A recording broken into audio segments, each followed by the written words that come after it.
Buenas tardes, bienvenidos a todos a la sesión webinar de hoy. Soy Sergio Cruz, miembro del equipo de tutores de AE, y hoy nos acompañará Carmelo Sierra. Carmelo, bienvenido. Hola, ¿qué tal, Sergio? Para que conozcáis un poco a Carmelo, es experto en temas de implantación de estrategia, conseguir objetivos y en convertir equipos de trabajo en equipos de alto rendimiento.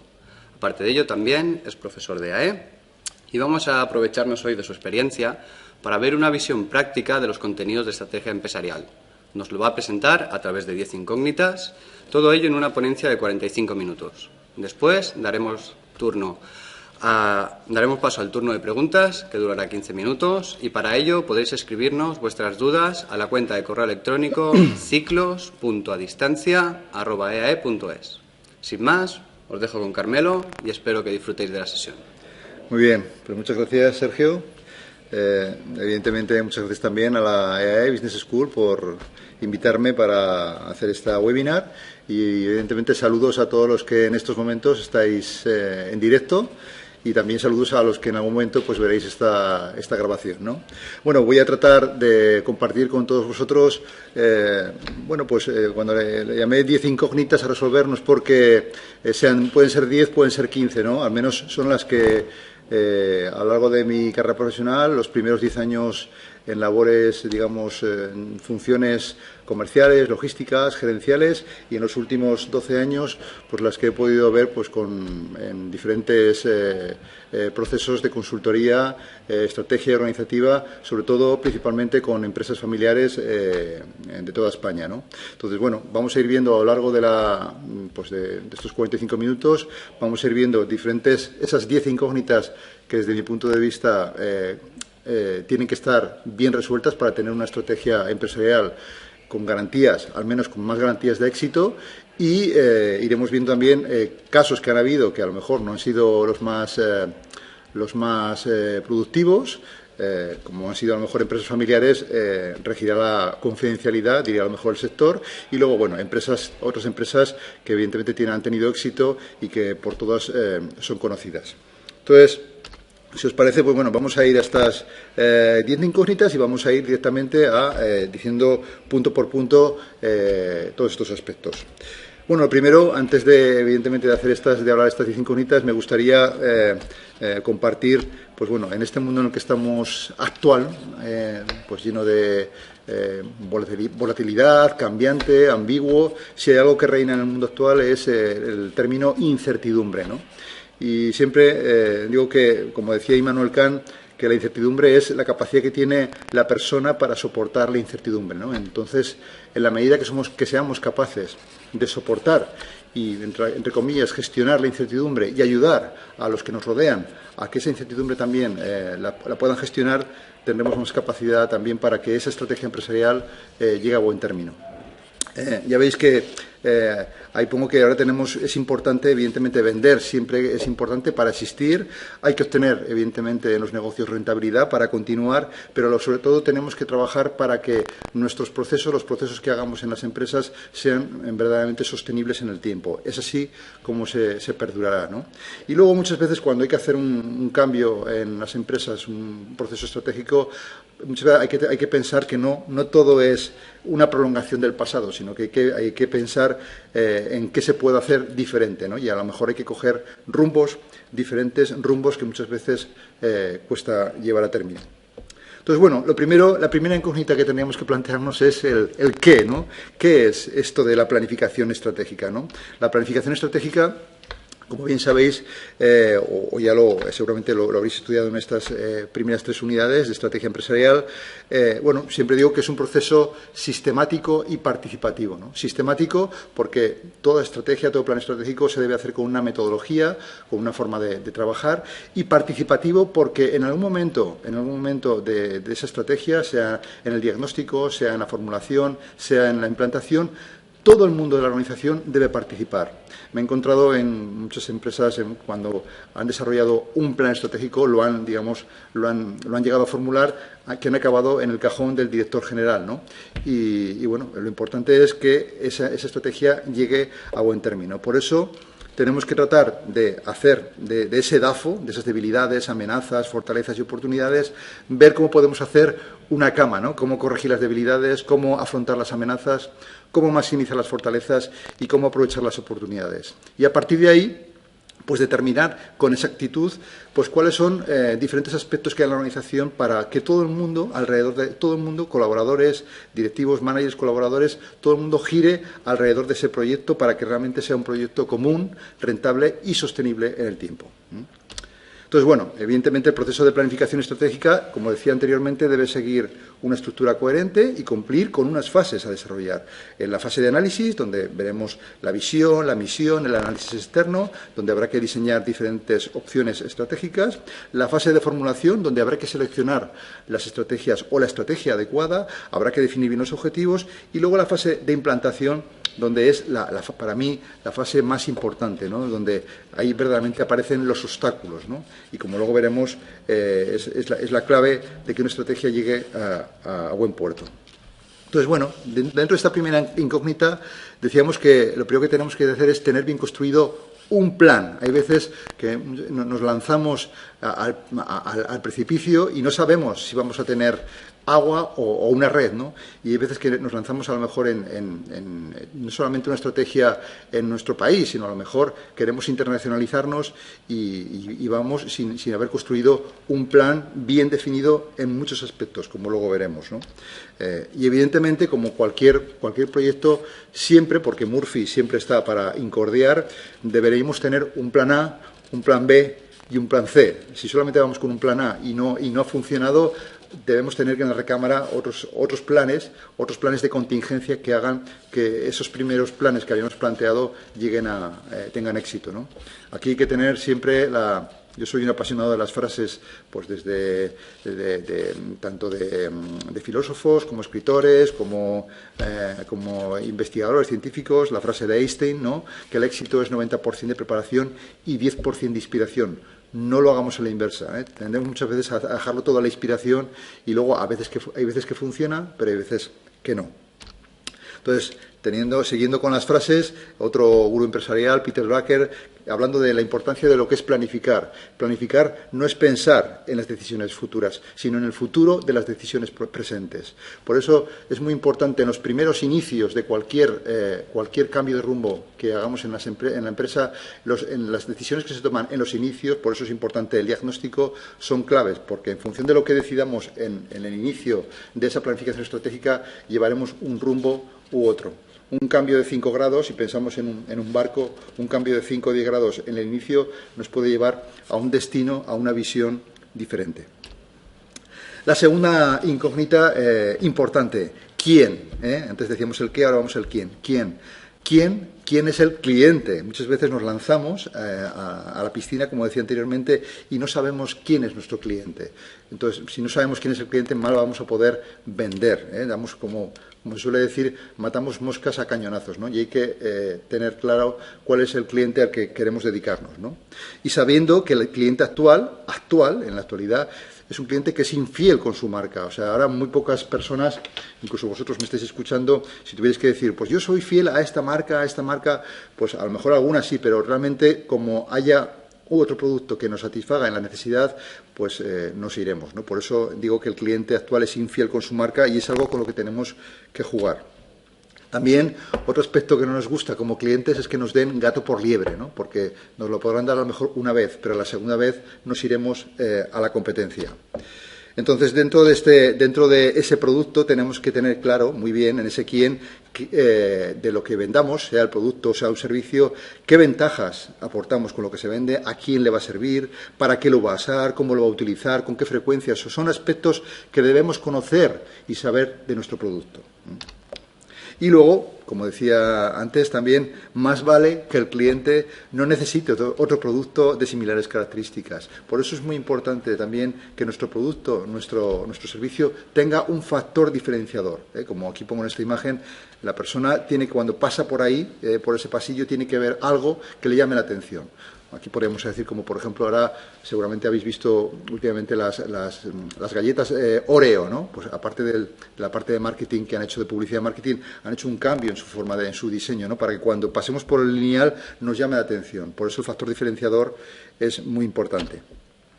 O, por ejemplo, aquí pongo esta empresa que se creó en el 2011 y que precisamente en estos pocos años se ha expandido pues con 700 y pico tiendas, franquicias por toda Europa. Incluso le dieron recientemente un premio internacional por su expansión, ¿no? Y bueno, pues habrá clientes que a lo mejor necesitan tener el botecito del perfume en cuestión, pero hay otros clientes que solamente les interesa el olor, ¿no? Entonces, bueno, han sabido adaptarse y ahí están resistiendo, ¿no? Se han sabido también adaptar a saber quién era ese cliente, porque también han ido descubriendo quién era el cliente, qué edad, qué le gusta. O sea, son interrogantes que nos tenemos que plantear siempre a la hora de plantear una estrategia empresarial.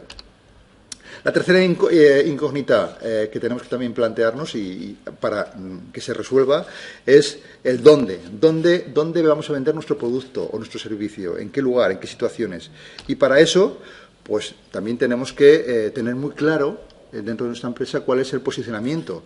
Hay veces que la empresa tiene estrategias o cree hacer estrategias, pero no tiene un posicionamiento bien definido. Por eso tenemos que tener muy claro para nuestro producto o nuestra empresa, nuestro servicio, saber en qué posición competitiva estamos con respecto al mercado, ¿no?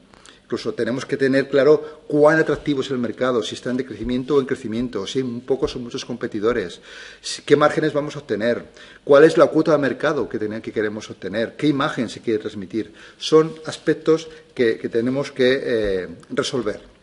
Evidentemente, también hay diferentes matrices por las que podemos saber desarrollar en qué producto tenemos y dónde queremos potenciar el producto, ¿no? Pues podremos tener a lo mejor productos, como digo hay de participación de relativa, que sea una participación alta y un crecimiento bajo, pues que lo que se llaman productos vaca, ¿no? O productos estrella, que tienen una participación alta y un crecimiento alto. O productos perro, que son una participación baja y un crecimiento, participación alta y un crecimiento bajo. O luego están los productos que están dudosos, ¿no? Que puede ser que tengan una participación alta y un crecimiento alto. Bueno, pues son matrices que son a lo mejor muy básicas, que nos pueden dar, a lo mejor no analizan toda la rentabilidad de las inversiones, que es simplista, pero sí que nos puede dar una orientación de a dónde tenemos que ir y con qué productos debemos ir. Para mí, cuando hablamos del dónde, es también saber dónde debemos dedicar todos nuestros esfuerzos, ¿no? Para mí, siempre digo que el principio de Pareto hay que tenerlo en cuenta en la vida para muchos aspectos, ¿no? Pero sobre todo para priorizar, para dedicar nuestros esfuerzos a ese 20% de productos, de clientes a los que nos van a dar el 80% de los resultados. El 20-80 hay que tenerlo siempre presente en cualquier aspecto de la vida y para dedicar nuestros esfuerzos a ese 20-80. Luego habrá otro 15% y otro 65% que no aportarán valor, que habrá que tenerlo en cuenta, pero vamos a focalizarnos principalmente en ese 20-80 que nos dará al principio el mayor resultado. Aquí os decía antes que quería compartir también con vosotros experiencias, ¿no? Pues a lo mejor de empresas familiares. Aquí os pongo pues una empresa familiar con la que estuve trabajando unos cuantos años, 4 o 5 años, de las número uno que están en España, y bueno, en su día también decidieron implantar sus tiendas pues por el resto de Europa, ¿no? Empezaron primero por lo que es el sur de Europa, pues todo lo que es tanto Portugal como en Italia, también en Grecia, también en Turquía también, pero luego quisieron también expandirse por el resto de Europa, por el norte, y se dieron cuenta de que las personas que trabajan por el norte de Europa son más meticulosas, son más estrictas con los procedimientos, y en algunos aspectos pues bueno, no les resultó las tiendas, ¿no? Incluso tienen una tienda ahí en Oxford Street que al principio no dio los resultados. Después analizaron lo que había pasado y dieron resultado. Afortunadamente hicieron un cambio de estrategia y ahora, a día de hoy, están incluso se están extendiendo también por Estados Unidos en algunas tiendas, en algunas ciudades emblemáticas como pueden ser en Detroit, en Las Vegas, en Nueva York y en Los Ángeles. Son ciudades que hoy se están expandiendo. No digo la empresa, porque es una empresa familiar, pero quería nombrarlo. También otro aspecto importante es tener clara a la hora de plantear una estrategia, es tener, como os decía anteriormente, un posicionamiento claro en cuanto al mercado y el producto. Si nuestra única estrategia es el precio, podrá servirnos en el corto plazo, pero no en el medio y largo plazo. Incluso empresas como puedan ser las de low cost, tipo Ryanair, o las que sabemos que su única estrategia es el precio, hasta tienen otras estrategias, aunque sea con las extravagancias de su presidente, ¿no? Pero por eso tenemos que tener muy claro que para tener una estrategia comercial que tenga éxito, saber en qué mercado estamos y qué producto tenemos. Y evidentemente llegaremos cada vez más a nuestro cliente fruto de utilizar un buen marketing emocional, un buen marketing de experiencias. Hoy no corresponde, pero creo que es bueno que lo comentemos. Evidentemente, cuando hablamos del dónde, aquí, pues bueno, todos conocemos al señor Juan Roig, el presidente de Mercadona. Bueno, pues en su día también, incluso ya sabemos en dónde está, en qué ciudades está a lo largo de toda España, en sitios a lo mejor donde no pueden acceder a lo mejor un Carrefour o un Alcampo. Y en su día también decidieron a ver si nos implantamos en Italia. Llegó un momento que en Italia no se pudieron implantar, decidieron no implantarse y ahora tienen previsto pues implantarse en alguna tienda en Portugal. O sea, depende del éxito o del análisis que han hecho, pues van hacia un sitio o van a otro. La cuarta incógnita importante también a resolver en una estrategia empresarial, el por qué. Y el por qué es por qué hago una estrategia u otra, ¿no? Y ahí es donde aparece el verdadero análisis en el inicio de una estrategia empresarial, ¿no? Y en ese porqué, pues claro, hay que analizar el entorno en el que vivimos, ¿no? Y el entorno, como a mí pongo el entorno, realmente modifica, incluso modifica no solamente a las personas, a los animales o a las empresas. Ahí veis el pececito que normalmente tenemos en las peceras, que es muy pequeñito, pues vemos que cuando uno está en una pecera se queda pequeñito, pero si tiene la oportunidad de estar en un entorno, pues en un río abierto, ya veis el pedazo de animal en que se transforma, ¿no? Que más vale que no nos pegue un mordisco, ¿no? Entonces, el entorno es algo que nos modifica y hay que tener capacidad. Seguramente a lo mejor no podemos tener capacidad para intervenir en el entorno, pero sí que podemos hacer algo al respecto. O sea, no podemos hacer nada si llueve. Si llueve, pues llueve. Ahora eso sí, podemos hacer a lo mejor coger el paraguas para no mojarnos. Lo que no podemos es ver que el entorno está cambiando y nosotros seguir igual, que es lo que ha habido personas o empresas que han querido hacer, ¿no? A pesar de que van viendo que el entorno se va modificando, ellos o las empresas no cambian. Y ya sabemos que si no hay cambio, pues lo más normal es que al final acabemos mal. Ya veis que pongo necesidad y resistencias, no es por casualidad que ponga la N con mayúscula de necesidad y la R de resistencias en pequeño.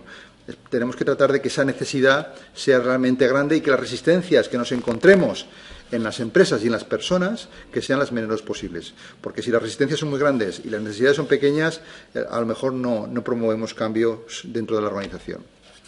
Entonces, dentro de ese análisis, de ese porqué, en ese análisis, pues evidentemente siempre haremos un análisis interno y un análisis externo. En el análisis interno siempre tendremos que ver las debilidades y las fortalezas de la organización y en el análisis externo esas oportunidades y esas amenazas que tendremos que analizar muy concienzudamente.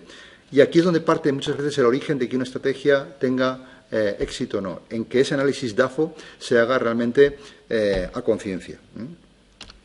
Dentro de el porqué, otro aspecto también importante en el análisis es el hacer, ya veis que pongo ahí de productividad versus competitividad. Hasta hace unos cuantos años se hablaba siempre de ser productivos. Y es verdad que tenemos que ser productivos internamente, pero por muy productivos que seamos internamente, si no hacemos esa mirada externa al cliente, que es el que realmente por el que tenemos que satisfacer, y no somos competitivos, no nos serviría de nada. Por eso tenemos que ser productivos, evidentemente, y organizar internamente las cosas bien dentro de la empresa, pero tener esa mirada de ser también competitivos, porque fuera cada vez hay más competencia y el cliente tiene mucho para elegir y decidir. Dentro de este análisis, pues evidentemente ya conocéis, y si no ya lo veréis, es el análisis PESTEL, ¿no? Donde pues, son las siglas de diferentes análisis del entorno a nivel político, económico, social, tecnológico, ecológico, legal. Si no tenemos en cuenta estas variables, seguramente cuando vayamos con una estrategia pues no solamente en nuestro país, sino a lo mejor a otro país a internacionalizarnos, pues tendremos problemas, ¿no? Evidentemente en el tecnológico, aquí quiero hacer un pequeño guiño, ¿no? Pues también en el mundo en el que estamos ahora, en el mundo mundo Big Data, donde si no hacemos esa transformación digital como empresas, pues también tenemos problemas a la hora de cambiar. Y tiene que ser algo gradual. El porqué, como bien decía anteriormente, es porque tenemos que afrontar esa resistencia al cambio y hay que muchas veces hay inadaptaciones al entorno y a las demandas del mercado que tenemos que afrontar. Y tenemos que afrontar dentro de las organizaciones. Ya veremos después quiénes son los que tienen que impulsar esos cambios, ¿no? Porque por lo normal la gente en general va a estar acomodada y entonces son precisamente los miembros del equipo del primer nivel directivo los que tienen que impulsar que esos cambios en las organizaciones sucedan. Bueno, aquí tengo otro ejemplo también, pues en los últimos años, precisamente desde el 2009 hasta aproximadamente el 2015, y todavía estamos, sí ha habido un sector que ha sido que ha sufrido muchísimo, ha sido el de la construcción, ¿no? Y bueno, solamente aquellas empresas que han tenido o tenían un buen colchón financiero o han tenido una visión de diversificarse hacia otros negocios, es las que han perdurado. Sin embargo, en el camino, en estos 5, 6, 7 años, muchas se han quedado, por el camino, ¿no? Y todavía estamos en ello. Ahora estamos empezando a resurgir, pero por eso digo lo de renovarse o morir. Si no han tenido esa visión para cambiar, pues pueden tener problemas. Entonces, siguiendo con las frases que muchas veces te dicen en 2 palabras la importancia de adaptarse a los cambios, pues como decía Stephen Hawking, hay que adaptarse a los cambios y como dice el escritor irlandés Bernard Shaw, la importancia de que tenemos que adaptarnos al entorno. Aquella persona que piensa, bueno, ya me adaptaré, y es adaptar al entorno a nosotros. No, somos las personas las que tenemos que adaptarnos al entorno porque si no nos quedaremos muertos en el intento. La quinta incógnita importante, el cuándo. El cuándo. Y evidentemente el cuándo se hace una estrategia para conseguir satisfacer a ese cliente es, evidentemente, si es posible, antes que la competencia. Porque si vamos después, es posible que a lo mejor el cliente ya no lo tengamos, ¿no? Pongo el símil de Regreso al Futuro, un poco porque el cliente todo lo quiere, a lo mejor cada vez lo quiere para allá, ¿no? Y bueno, aquí, si tuviéramos que decir esa satisfacción del cliente, y ahora vamos a pensar en empresas como, a la vez que voy diciendo esto, pensemos en empresas tipo como Amazon o Zara, empresas que satisfacen a los clientes, o empresas incluso del sector automoción, donde estos 5 ceros que ponen a la derecha los tienen muy claros, ¿no? Empresas que busca el cliente, busca que su producto tenga 0 defectos. ¿Qué busca el cliente? Que su producto tenga 0 retrasos, o sea, donde los plazos sean los que hemos acordado con el cliente. ¿Qué busca el cliente? 0 papeles, información de cuándo mi pedido va a estar, cómo va a estar. Recordad, ahora si pensáis en Amazon, cómo en cada momento nos estaba diciendo cómo está nuestro pedido, cuándo nos va a llegar. Por eso es tan importante la información. ¿Qué busca el cliente? 0 stocks, pero no en el sentido de no tener stock, sino de tener la disponibilidad adecuada, en el lugar adecuado, en el momento adecuado. Si vamos a buscar un producto a una estantería o un lugar y no está, seguramente no le daremos una segunda oportunidad al cliente y a la empresa, y el cliente se irá a lo mejor a la competencia. Y otro aspecto importante es que aquellas empresas que tienen que ver con producción, que realmente no haya averías, ¿no? Que no haya tiempos muertos, ¿no? Y evidentemente el 6º cero más importante, sin que decir tiene, es el de las 0 reclamaciones, donde haya una relación de confianza. Aquella empresa que no mira por las reclamaciones de los clientes lo tiene difícil, ¿no? Y por eso, cuando veis que en la parte que pone en verde, aquella empresa que su mentalidad es la de innovar, desarrollar, reducir tiempos y costes a lo largo de toda la cadena de suministro y controlar procedimientos, tiene garantías de que satisfacerá a ese cliente. Y ahora pensemos, por ejemplo, también en otro tipo, ahora veremos qué empresas hacen este trabajo, ¿no? Otro aspecto en el cuándo, hablando de la competencia, es que la competencia no hay que infravalorarla, y puede haber competencia tanto directa como indirecta. Y bueno, por eso tenemos que conocerla, ¿eh? Muchas veces creemos que la conocemos y cuando sales al mercado te das cuenta que hay más de la que nos podíamos imaginar, ¿eh? Por eso es importante también conocer la competencia. En el cuándo, exactamente igual, saber ¿Qué estrategia vamos a utilizar? Independientemente si es una estrategia de diferenciación, de segmentación, de liderazgo en costes, de concentración. Podemos utilizar estrategias ofensivas, de reorientación, supervivencia, defensivas. ¿Qué ha ocurrido en estos últimos años? Por diferentes aspectos de la crisis, que todos sabemos, las empresas cada vez más han utilizado estrategias defensivas. Y cuando uno utiliza estrategias defensivas, ¿qué sucede? Pues hacemos el símil en un equipo de fútbol. Si un equipo de fútbol sale en el partido a empatar, lo más normal es que muchas veces ocurra que en lugar de empatar pierda, ¿no? Por eso hay que utilizar muchas veces alguna estrategia ofensiva, no caer solamente en el ser defensivos. ¿De acuerdo? Dentro del cuándo, pues evidentemente la velocidad. Una vez más, como dice Rupert Murdoch, estamos en el mundo de la velocidad y no será el grande quien golpea al pequeño, será el rápido quien golpeará al lento. Por eso, en el mundo en el que estamos actualmente, cada vez más startups van funcionando porque no tienen esa burocracia, esa lentitud a lo mejor de las grandes corporaciones, ¿no? Y el tema de la velocidad es el mundo en el que estamos viviendo ahora y con el que tenemos que convivir. La sexta incógnita, también importante, en la que estamos actualmente, el cuánto. ¿Cuánto hay que invertir? ¿Cuánto vamos a vender? ¿Cuánto vamos a ganar? El cuánto es algo que hay que definir, ¿no? Muchas veces ocurre que desde la dirección, desde la propiedad, en la dirección, hasta la gestión, y ya en contacto con el cliente, no hay unas directrices claras de cuánto vamos a invertir, cuánto tenemos que vender, cuánto creemos que vamos a ganar. Y todo esto supone al final que mensajes, como digo, hay mensajes ambiguos, confusión, objetivos poco subjetivos, luego veremos la importancia de que los objetivos estén bien cuantificados, y poco control. Como consecuencia, podemos imaginar que al final el resultado no es el adecuado, ¿no? Aquí, por ejemplo, aquí pongo el ejemplo de, esto era una empresa familiar también, pues tenía diferentes tiendas a lo largo de toda España de perfumería y cosmética, y bueno, recuerdo que había discrepancias entre la propiedad y la dirección general, ¿no? Entonces, la propiedad tenía muy claro lo que quería conseguir con los equipos y con el cliente. Sin embargo, había discrepancias entre la propiedad y la dirección, y al final el mensaje, como decía aquí anteriormente, el mensaje no llegaba a los equipos y, consecuencia, no llegaba a los clientes.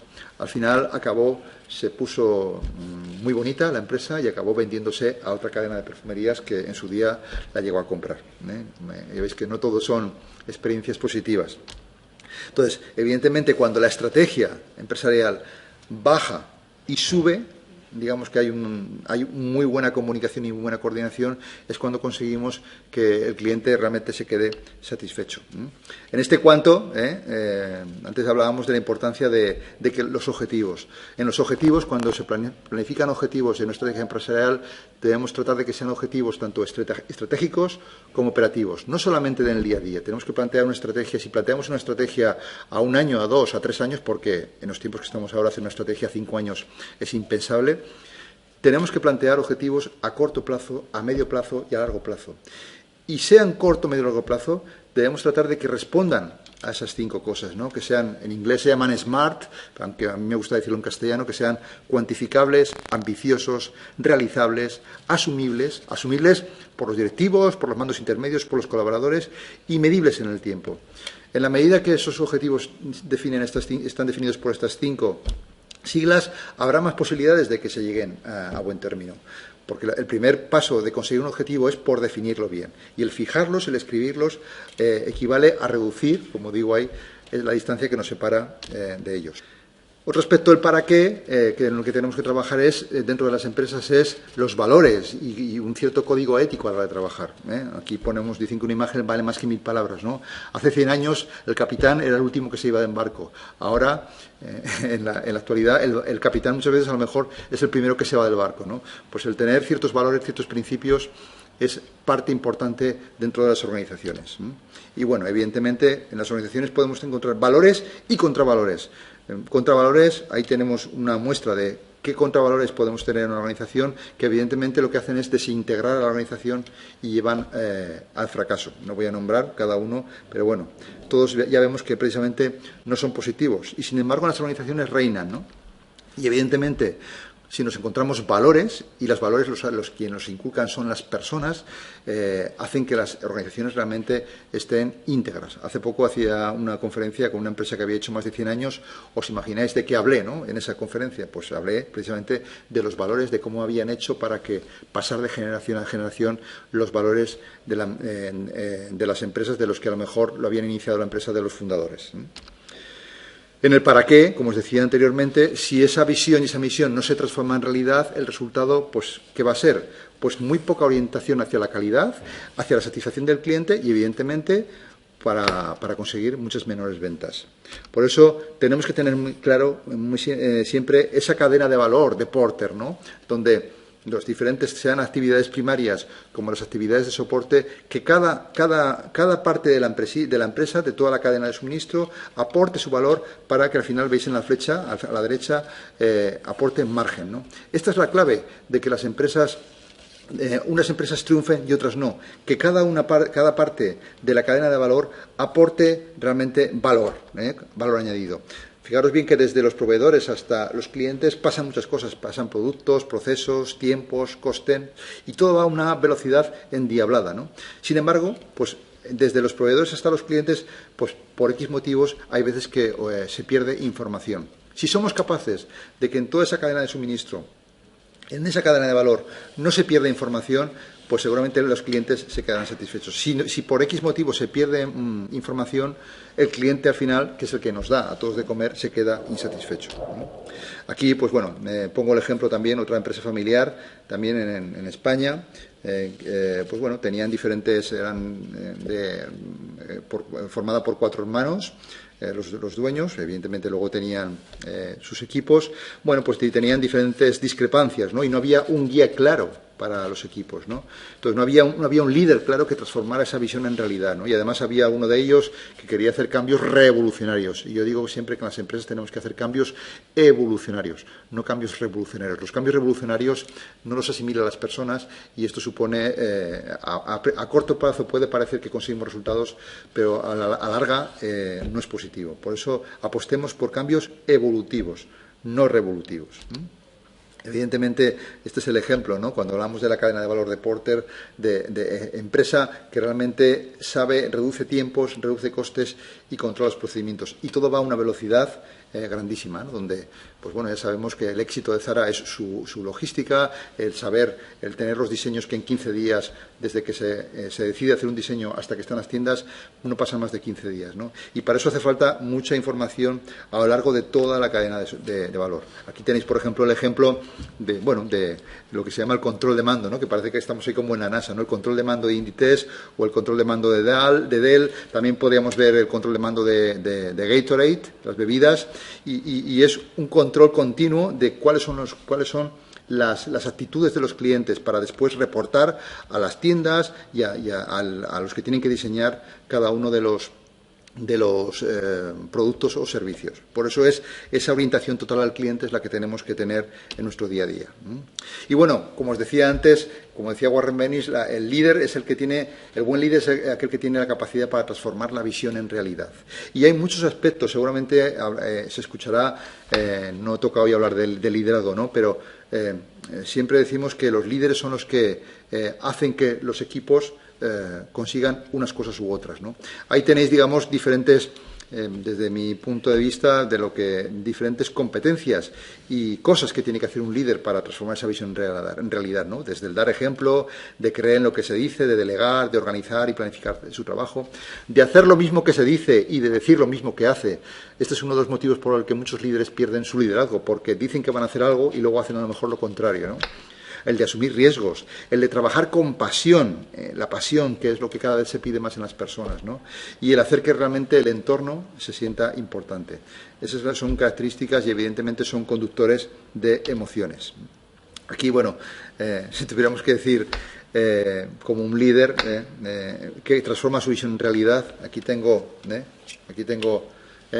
esta era la visión que tenía Walt Disney en su día, ¿no? Era su ratoncito, con su ratoncito iba a los bancos a pedir crédito y a los de los bancos les decía, esta es mi visión, ¿no? Entonces, y luchó para transformar esa visión. De hecho, hay una anécdota que, bueno, Walt Disney iba en su día con su hijo y se dio cuenta en un parque de atracciones que los padres se aburrían. Y es cuando en su imaginación dijo, aquí hay que hacer un parque de atracciones para que padres e hijos se diviertan, ¿no? Años después,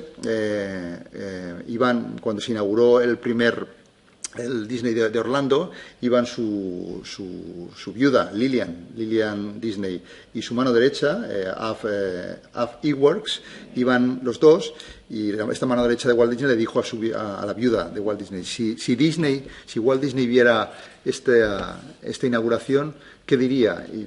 Y la viuda dijo, él siempre lo vio esto. Lo que pasa es que no llegó a verlo físicamente, pero en su imaginación siempre estaba. Por eso la importancia de transformar la visión en realidad. Y bueno, ahora vamos a ir ya, en estos últimos 10-12 minutos, vamos a ir para mí la más importante, que es la fase crítica, la de la implantación. Esta frase que veis ahí, al menos es mi leitmotiv en mi trabajo, ¿no?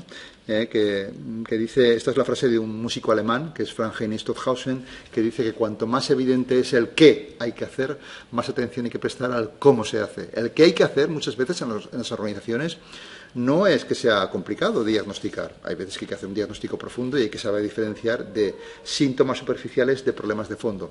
Pero donde radica la diferencia de cualquier estrategia empresarial, de cualquier proyecto, es en el cómo la hacemos, en el cómo la desarrollamos. Ahí está la gran diferencia de tener éxito o fracaso en una estrategia empresarial, ¿no? Y en el cómo, pues podríamos hacer diferentes cosas. Para mí, aspectos importantes. En el cómo, evidentemente, tener reuniones efectivas, donde todo el mundo que va aporta valor, donde cuando hacemos una reunión del tipo que sea, comercial, logística, comité, realmente vayamos y salgamos con esas respuestas, esas preguntas contestadas, de decir, oye, ¿cuál es el problema?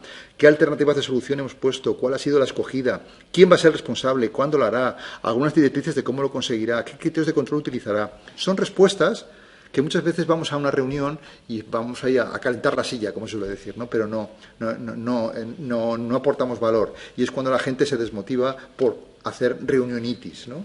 Sino que sean reuniones realmente efectivas. Las reuniones son importantes precisamente para resolver problemas. Otro aspecto del cómo, clave, la coordinación intra e interdepartamental y la comunicación interna y externa, no al individualismo. Estamos en un mundo cada vez más individualista y por eso es tan importante que entre los propios departamentos de la empresa haya una muy buena coordinación y una muy buena comunicación. Y comunicación, evidentemente, hay de todo tipo, interna, formal, informal, vertical, ascendente, descendente, de todo tipo. Lo importante es que sea una comunicación fluida. De hecho, yo siempre digo que el problema número uno en las empresas es la comunicación. Si tenemos dentro de la empresa hay una muy buena comunicación, una comunicación sincera y fluida entre toda la gente, empezando por el comité de dirección, seguramente eso tendrán resultados. Si no hay una muy buena comunicación y hay, digamos, obstáculos, no habrá buenos resultados porque al final los colaboradores no estarán de acuerdo, no harán lo que tienen que hacer de cara a satisfacer al cliente. Y evidentemente dentro de la comunicación, la mejor comunicación, sin duda alguna, es la del face-to-face, ¿no? O sea, esto hace poco hablaba con un gerente de una empresa de telecomunicaciones y me decía, ¿sabes, Carmelo? Me di cuenta de un montón de años que la mejor comunicación no es ni internet, ni el email, ni el teléfono, ni intranet, no, la mejor comunicación es la de la piel, la del cara a cara. Esta no falla, ¿no? Y había otro gerente que me decía que él nunca negociaba por teléfono, porque por teléfono te pueden decir muchas cosas, pero los ojos, la sonrisa, eso nunca falla. Cara a cara, tus ojos no me van a engañar.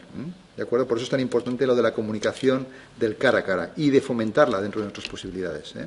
Y evidentemente va a haber conflictos en las empresas. Cuando hablamos de comunicación siempre van a surgir conflictos. Y los conflictos no son malos, solamente hay que saber afrontarlos y gestionarlos. Y realmente, bien gestionados, son hasta importantes para que haya cosas que nos puedan ayudar a innovar y avanzar. Otro aspecto importante es la información. La información justa y necesaria para tomar decisiones. Aquí veis, pongo como una especie de cuadro de mando, ¿no? La parte de arriba, el avión, pues sería un gran empresón. La parte de abajo es una empresa más pequeñita, un coche, ¿no? Pues evidentemente para la empresa grande, el avión, necesitará un cuadro de mando pues de avión, no el cuadro de mando del pequeño, ¿no? Y lo mismo, la empresa pequeñita, que sería el coche, necesitaría un cuadro de mando correspondiente a lo suyo, no el cuadro de mando grande, el del avión. Porque si tenemos excesiva información, muchas veces ocurre que ahora tenemos el Big Data, muchísima información, pero la información hay que tener la justa y la adecuada para tomar decisiones. Si tenemos exceso de información, se produce lo que aquí llamamos el efecto infotoxicación, ¿no? Y evidentemente hay que tomar decisiones. Tarde o temprano vamos a tener que tomar, porque si no tomamos, otros la tomarán por nosotros a lo mejor, y cuando la tomen por nosotros a lo mejor es demasiado tarde para nosotros. Y si no nos tomamos decisiones, seguramente perderemos tiempo y dinero, para nosotros y para la empresa.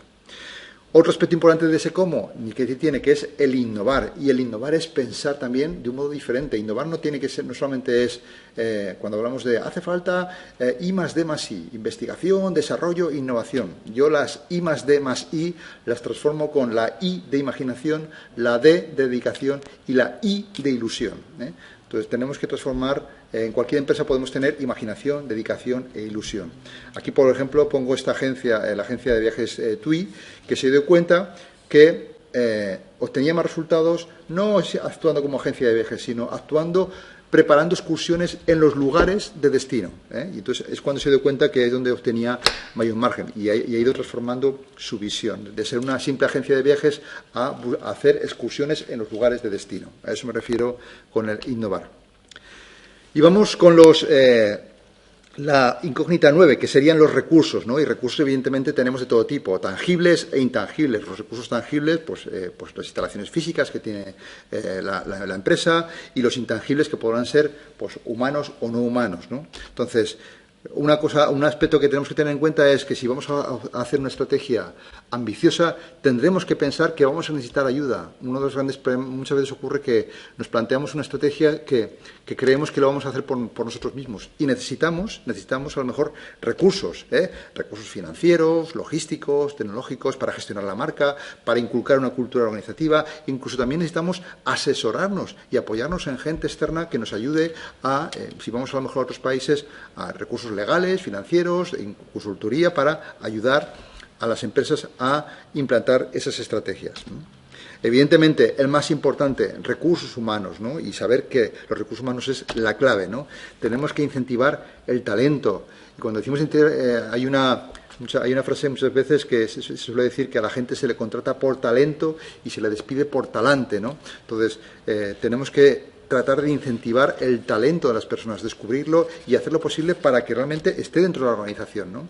Los recursos humanos en las empresas, ahí veis que pongo 5 esferas, ¿no? Deben trabajar la formación, el desarrollo, un buen reclutamiento, una buena selección, tener una conciencia cultural y una gestión de la diversidad, tener una política de compensar y beneficios y, evidentemente, un estilo de comunicación, el participativo.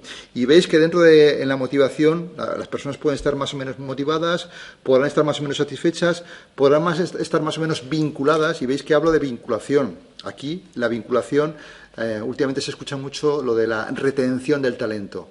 Olvidaros de la retención del talento. Retención del talento es retener. Retener no es algo positivo. A la gente hay que vincularla con diferentes aspectos en la empresa, ¿no?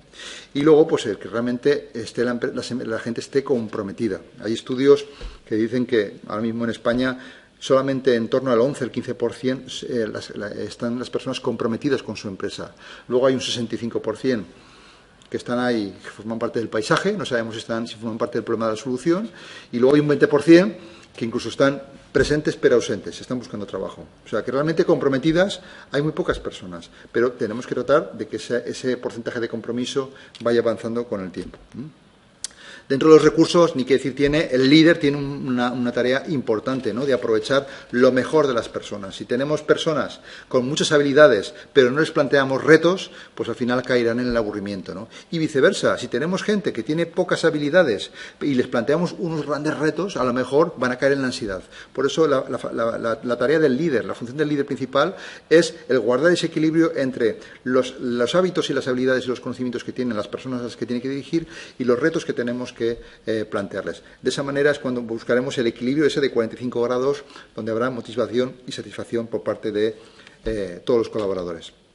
Y vamos ya a la última incógnita, que ya veis que la pongo entre interrogante, ¿no? Porque está como una persona ahí reflexionando, ¿no? ¿Por qué? Porque puede ser la actitud, evidentemente tenemos que tener una actitud positiva, ni qué decir tiene, ¿no? La actitud negativa no vamos a ningún lado. La actitud positiva sí que podemos conseguir cosas a la hora de hacer. O no, porque resulta que si tenemos actitud positiva y una decisión positiva, ¿qué vamos a conseguir? Aunque parezca increíble, no vamos a conseguir nada. Tenemos cantidad de gente con ganas de hacer cosas, debería hacer esto, debería hacer lo otro, pero no actúan, ¿no? Por eso los resultados se consiguen con acciones positivas. Con actitud y decisión está bien, es el inicio, pero hace falta actuar. Yo siempre digo que vale más 1 gramo de acción que 1 kilo de intención. Por eso actuemos.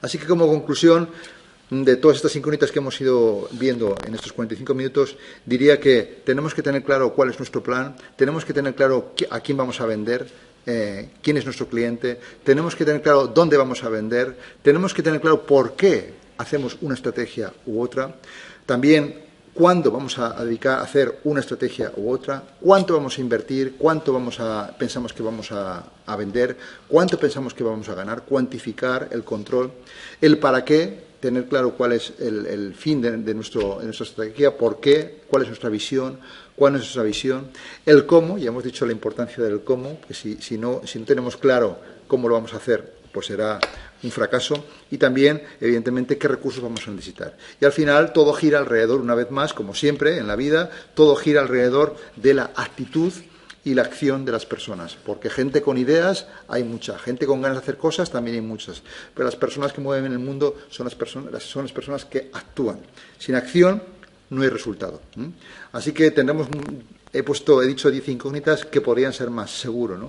Pero estas incógnitas se producen muchas veces porque tenemos muchos muros primero muros intrapersonales, muros interpersonales, muros intradepartamentales, muros interdepartamentales, muros dentro de la empresa, muros con otras empresas, muros con proveedores, muros con clientes. Y eso es lo que nos hace que no avancemos. Por eso os invito a que construyamos menos muros y más puentes con diferentes entre nosotros mismos, dentro de las organizaciones, más puentes en el mundo que hagan un mundo mejor y más sostenible. Así que, de esa manera, conseguiremos que esa estrategia empresarial, un análisis, un buen diseño y una implantación que tenga éxito. Y esto es todo lo que quería comentar. Muchas gracias por todo vuestro tiempo. Y aquí estoy, Sergio, a tu disposición, y a vuestra disposición. Muy bien, Carmelo. Gracias por la ponencia. Nos quedamos con tu idea final de construir más puentes. Y ahora damos paso al turno de preguntas. Recordaros que podéis hacérnoslas llegar a través de la cuenta de correo ciclos.adistancia@e.es. Y vamos con la primera, donde Carlos nos pregunta ¿cómo afrontar resistencias al cambio al implantar una estrategia? ¿Cómo implantar resistencia al cambio? Bueno, este es cuando se va a implantar una estrategia empresarial, y una vez más, antes lo decía y me alegro que lo haya dicho Carlos, está demostrado que aparecen diferentes obstáculos, muchos obstáculos, ¿no? Obstáculos primero de las propias personas, ¿no? Obstáculos de que queremos resultados en el corto plazo, no pensamos en el medio plazo. Obstáculos de pensar, a lo mejor obstáculos de que no hay un liderazgo adecuado, de los equipos no son los adecuados. Pero al final, una vez más, ¿a qué vamos? A las personas, ¿no? Entonces, por eso, tenemos que tratar que las personas, si tuviéramos que decir cómo afrontamos esa resistencia al cambio, hay 2 apartados importantes, y además antes lo he comentado, ¿no? La importancia de tener cierta apertura mental, de que hay que abrirse en cuestión de mente, de aceptar diferentes situaciones, y también, por otro lado, nuestra capacidad para adaptarnos al entorno y no quedarnos quietos y fijos, ¿no? O sea, estando quietos y fijos pensando que, bueno, ya veremos a ver lo que pasa, el estar escondidos no sirve de nada, ¿no? Entonces tenemos que promover, si tenemos esa capacidad como managers de ayudar primero a soportar la incertidumbre, ayudar a nuestros colaboradores también a que esa incertidumbre también pues sea la menor posible dentro de cada uno del ámbito de influencia que tiene, ¿no? Evidentemente siempre va a haber resistencia al cambio, pero es algo con lo que tenemos que ir luchando cada día, ¿no? Ahora todo el mundo, el tema de las redes sociales, todo el mundo sabe que tiene que estar al día de las redes sociales, todo el mundo está hablando de la transformación digital, pero realmente cuesta, pero es algo que el mundo está ahí y no puedes ir contracorriente. Es algo que tenemos que tenerlo muy presente. Vale. La siguiente pregunta estaría relacionada con los plazos. Sí. Marta nos comenta, ¿a cuántos años vista recomendaría realizar una planificación estratégica? Bueno, como ya decía anteriormente, hace 10-15 años recuerdo que, bueno, hablabas de hacer una planificación estratégica y podías pensar, vamos a hacer un plan estratégico a 5 años vista, ¿no?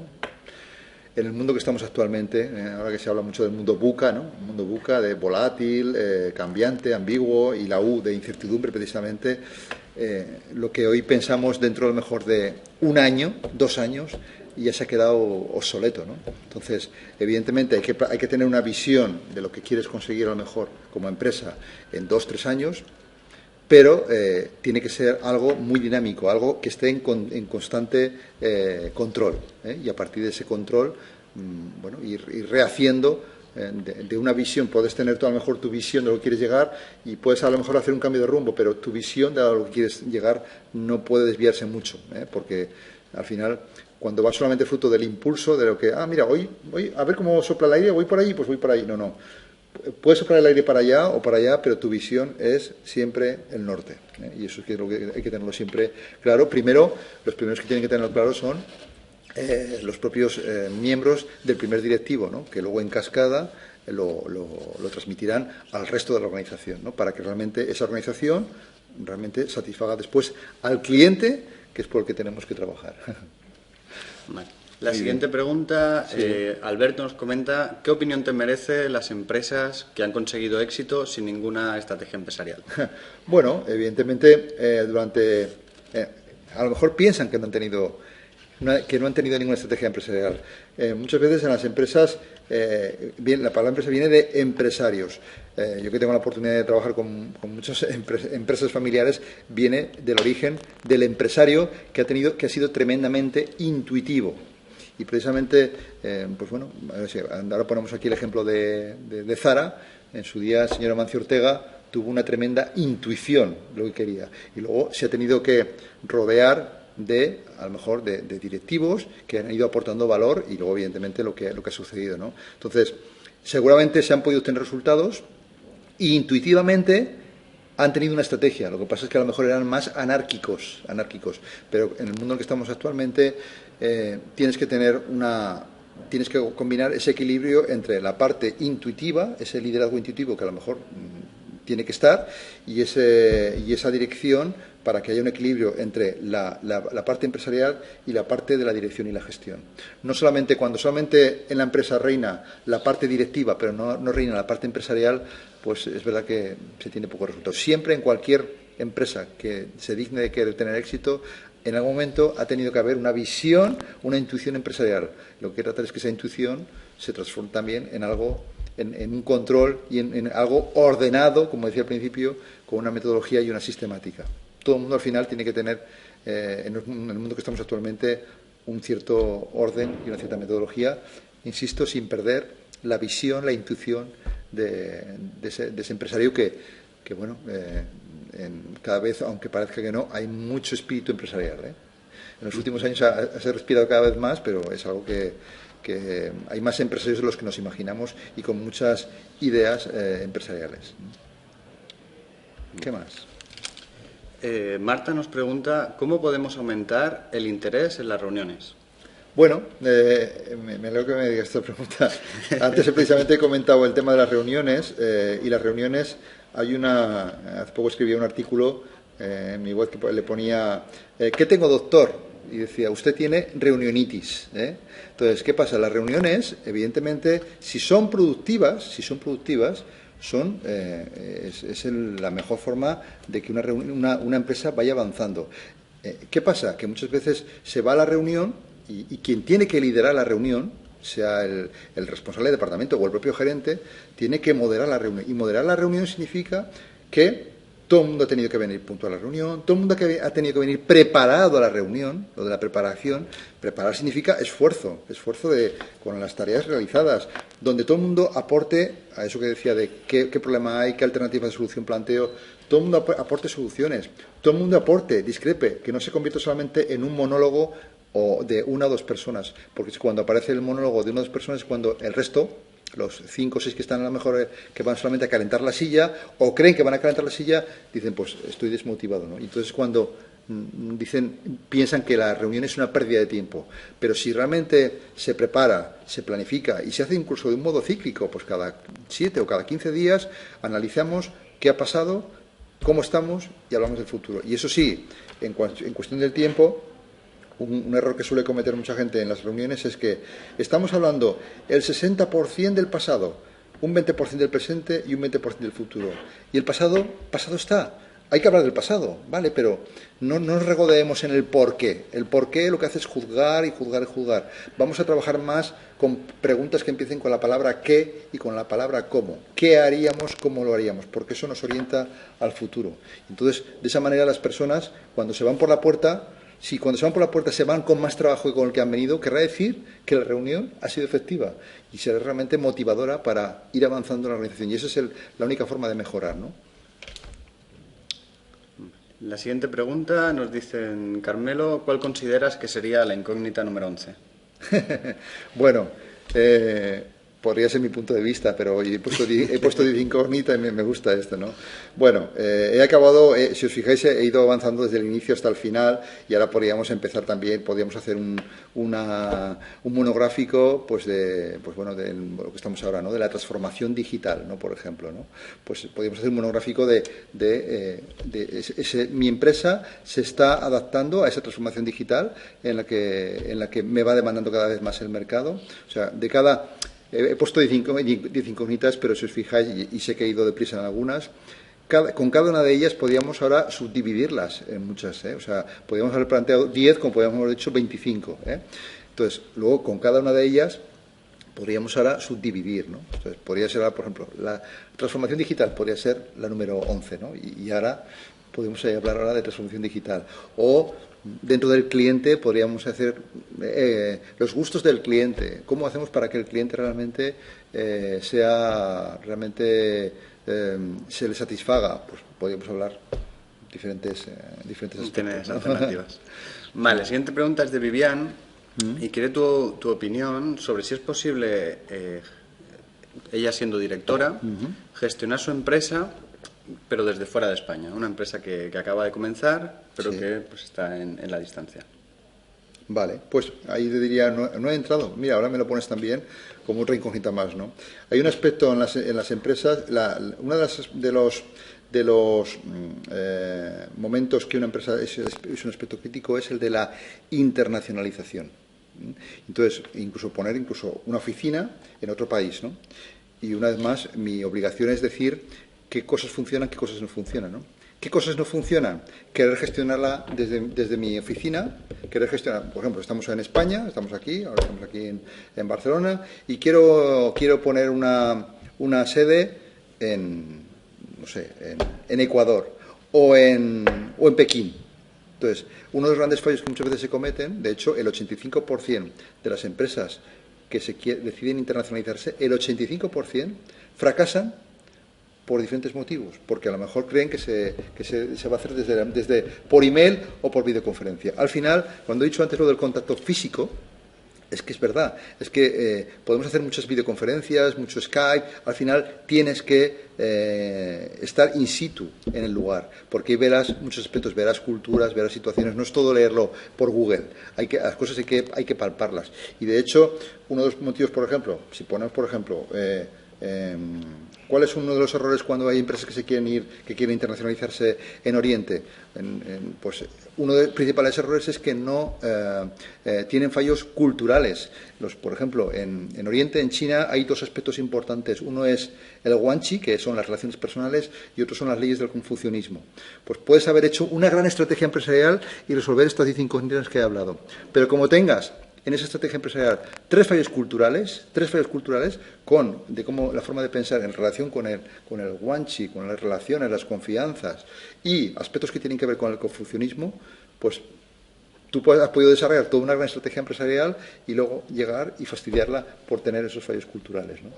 Y por eso es tan importante que haya también, tanto en el país de origen como en el país destino, directivos, no solamente directivos de un país. O sea, directivos, si estamos, por ejemplo, con alguien con un país, por ejemplo, con Argentina o con Brasil, pues tenemos que tener directivos en España y directivos en Brasil para que haya conexión.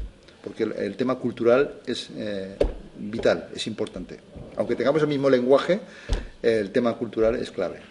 Vale. Nicolás nos pregunta: ¿cómo puedo estar seguro de que mi estrategia está acertada?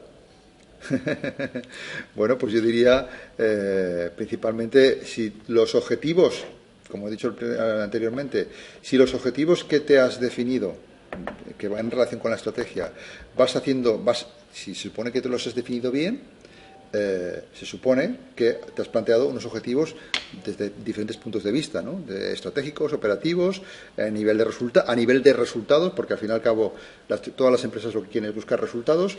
Si estos objetivos los vas haciendo y los vas midiendo, los consigues con un margen de tolerancia, querrá decir que vas por el buen camino. O sea, dependerá también si tus objetivos son ambiciosos o son...